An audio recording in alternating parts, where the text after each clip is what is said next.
तो यार वीडियो शुरू करने से पहले ही बता दूं, थंबनेल में जो तुमने रॉकी भाई को देखा वो क्लिकबेट था। मैं ऐसा आदमी नहीं हूं कि पुष्पा के यूनिवर्स में केजीएफ यूनिवर्स को घुसाऊंगा और फिर कहूंगा कि वाह इसको बोलते सिनेमा। नहीं। और वैसे अगर एक तरीके से मेरे तरीके से सोचने जाओगे तो ये पूरी तरीके से क्लिकबेट भी नहीं था। अब तुम सोच रहे होगे कि ये कैसे, आगे वीडियो देखते रहो पता चल ही जाएगा। अब वैसे यार वीडियो का टाइटल और थंबनेल देखकर तो तुम्हें ये पता चल ही गया होगा कि इस वीडियो में एग्जैक्टली क्या बात होने वाली है। हम इस वीडियो में बात करने वाले हैं पुष्पा पार्ट 3 द रैम्पेज, जो अनाउंस किया इन्होंने मूवी के क्लाइमेक्स में। उसकी पूरी स्टोरी लाइन को पुष्पा पार्ट 2 के सभी कैरेक्टर्स की प्रेजेंट सिचुएशन को ध्यान में रखते हुए गैस करने की कोशिश करेंगे कि ये कैरेक्टर्स अभी इतना कर रहे हैं तो फिर आगे जाकर अगर सुकुमार को इन्हें उस वे में दिखाना होगा तो वो किस वे में दिखा सकते हैं। तो उसी किस वे की हम इस वीडियो में बात करने वाले हैं। और किस से याद आया, किसिंग सॉन्ग का मतलब मेरे को अभी भी समझ में नहीं आया, देख ली मूवी फिर भी। वैसे वो किसिंग नहीं है, किसिक है। तो भाई लोग अपने मूवी के मेन प्रोटैगनिस्ट अपने पुष्पा भाव से शुरू करते हैं। तो एंडिंग में हमें क्या देखने को मिला कि पुष्पा भाव मर चुके हैं। अरे नहीं, इतनी आसानी से कहा। भले ही वहाँ पर वो मुल्लेटी परिवार के रीयूनियन के टाइम पर वहाँ पर एक सन की आदमी जो कि दुबई का लग रहा था, उसने वहाँ पर पूरा बॉम्ब ब्लास्ट ही क्यों ना किया हो, लेकिन फिर भी अपना पुष्पा जिंदा है। अब यार अपने पुष्पा राज श्रीवल्ली के अलावा किसी के सामने आसानी से झुकते तक नहीं है तो फिर इतनी आसानी से मर कैसे जाएंगे। तो फिर वो शादी के टाइम का बॉम्ब ब्लास्ट उसका क्या होगा। हाँ, वहाँ पर मरे तो लोग होंगे लेकिन पुष्पा नहीं। अब अगर मूवी का मेन कैरेक्टर जिसके नाम पर पूरी मूवी है उसी को ही मार दोगे तो फिर रैम्पेज में क्या दिखाओगे, भंवर सिंह का भूत। हो भी सकता है अब सुकुमार के दिमाग को कौन जाने, लेकिन मेरे दिमाग में अभी ये चल रहा है कि उस बॉम्ब ब्लास्ट में सिर्फ पुष्पा के अलावा सारे मर गए होंगे। क्योंकि अगर रैम्पेज में एक स्ट्रॉन्ग इमोशनल सीन दिखाना है ना तो मूवी की स्टार्टिंग ही वहीं से करो। मतलब कि भाई जस्ट इमेजिन करो कि मूवी की स्टार्टिंग हो रही है, पुष्पा पार्ट 3 द रैम्पेज की बात कर रहा हूँ मैं। वहाँ पर बॉम्ब ब्लास्ट में सारे लोग मर चुके हैं, उसका पूरा परिवार जो उसे इतनी मिन्नतों के बाद मिला था। वैसे मिन्नत तो नहीं की थी उसने, लेकिन फिर भी मिला तो था ना। जिस परिवार को तो पाने का उसने अपनी जिंदगी में नहीं सोचा होगा, नाजायज है ना।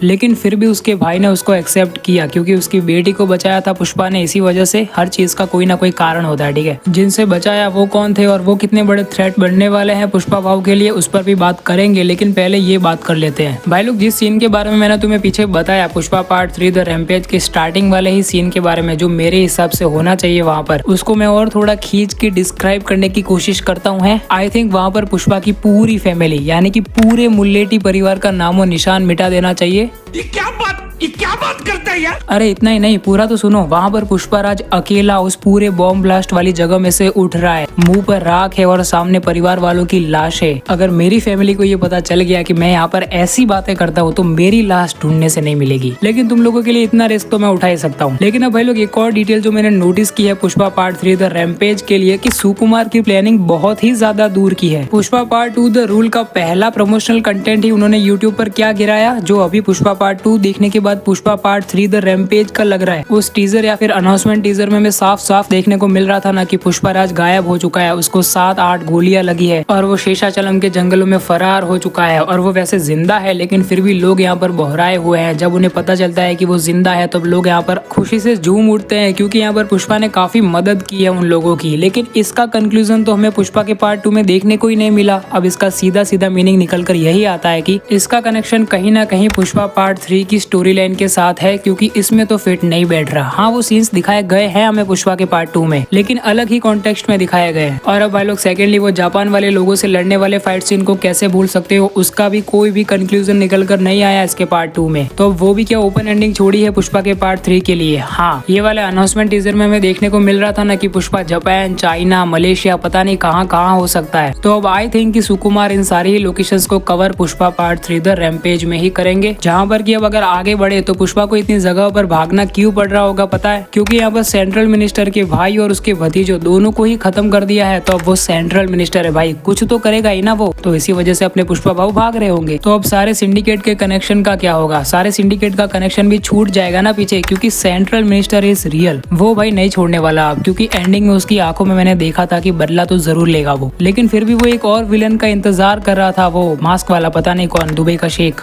मैं उसको दुबई का शेख ही बोलेगा क्योंकि ऐसा ही दिख रहा था वो। अब यार वो फाहद फाजिल का कैरेक्टर यानी कि शेखावत भी हो सकता है, लेकिन अब मुझे ऐसा नहीं लगता। पहले लगता था, अब नहीं लगता। भले ही उसके हाथ जले हुए हैं और हमें शेखावत को भी जलते हुए ही दिखाया हो, लेकिन वहाँ पर वो सेंट्रल मिनिस्टर जिसका वेट कर रहा था वो शेखावत तो नहीं हो सकता। और अब भाई मुरुगन को छोड़कर पुष्पा भाव ने डायरेक्ट हमीद, दुबई वाले हमीद से जो डील की थी वो हो सकता है क्या? लेकिन वो खुद के ही डीलर को क्यों मारेगा? तो अब यार मुझे ऐसा लगता है कि ये भाई साहब बिल्कुल ही नए विलन होने वाले हैं, जिसका की कनेक्शन कोल माइन से होने वाला है। ये भाई साहब वैसे हो सकते हैं जैसे कि लाल चंदन के लिए अपने पुष्पा राज, जैसे कि पुष्पा राज ने सीएम बनाया एमएलए को, वैसे ही सेंट्रल मिनिस्टर के पीछे भी इन्हीं का हाथ हो। इसलिए तो सेंट्रल मिनिस्टर अपने भाई और भतीजे के मरने के बाद भी इतनी तहजीब से उनका नाम ले रहा था कि वो नहीं आए अभी तक। अब ये बेचारा मंत्री क्या जाने कि वो ने तो काम कर भी दिया, बॉम्ब ब्लास्ट ही कर दिया सीधा, पुष्पा राज और उसकी फैमिली को उड़ा ही दिया डायरेक्ट। तो भाई लोग पुष्पा 3 में पुष्पा का रिवेंज देखने को मिलेगा हमें, इसलिए तो रैम्पेज नाम है। तो भाई लोग इसलिए हमें यहाँ पर पार्ट 3 में अपने पुष्पा राज रैम्पेज यानी कि क्रोध में नजर आने वाले हैं और लेने वाले हैं इस दुबई के शेख से रिवेंज अपनी फैमिली का, और खास कर अपनी बीवी श्रीवल्ली, अपनी माँ और उसकी बीवी के पेट में जो बच्चा था उसके फ्यूचर सभी को खत्म कर दिया भाई इसने।